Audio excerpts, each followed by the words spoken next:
3, 2, 1, start.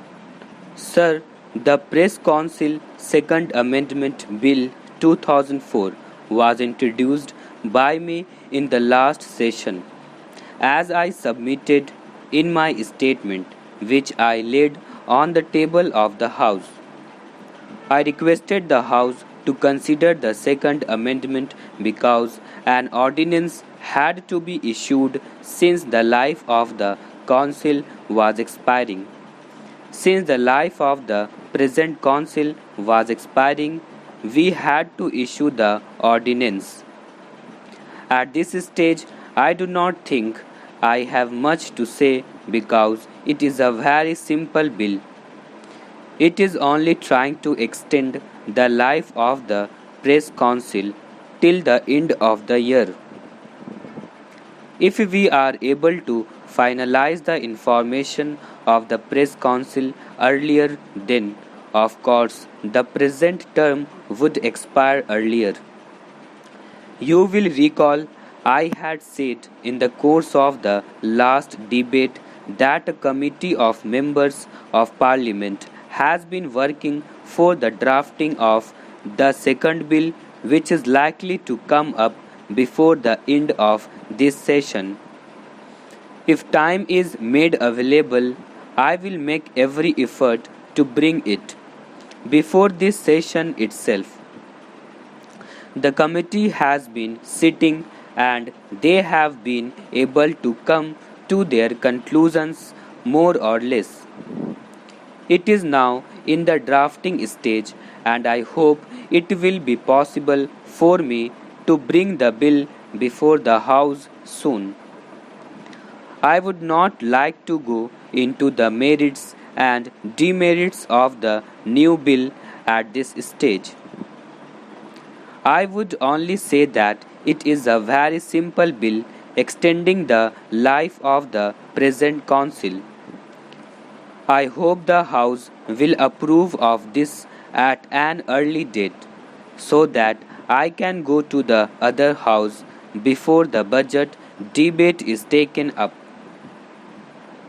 Mr. Deputy Chairman, I welcome the Minister's statement that before this session ends, the government would be in a position to bring the Comprehensive Press Council Amendment Bill before this House for consideration, because that would be the proper occasion for discussing the working of the Press Council in depth. He said that this particular bill, which seeks to replace the ordinance, is a simple bill. No doubt about it. It is a very simple bill dealing with merely the term of the Press Council and giving life to the Press Council, which would have otherwise expired even today. I do not object to the contents of the bill, but I take strong exception to the procedure followed by the government in this regard. It has been my general objection that Article 123 of the Constitution, which empowers the President to promulgate ordinances during the recess of Parliament, is a very special power. It is an extraordinary power which has to be exercised with very great caution and care, and only in an emergent situation.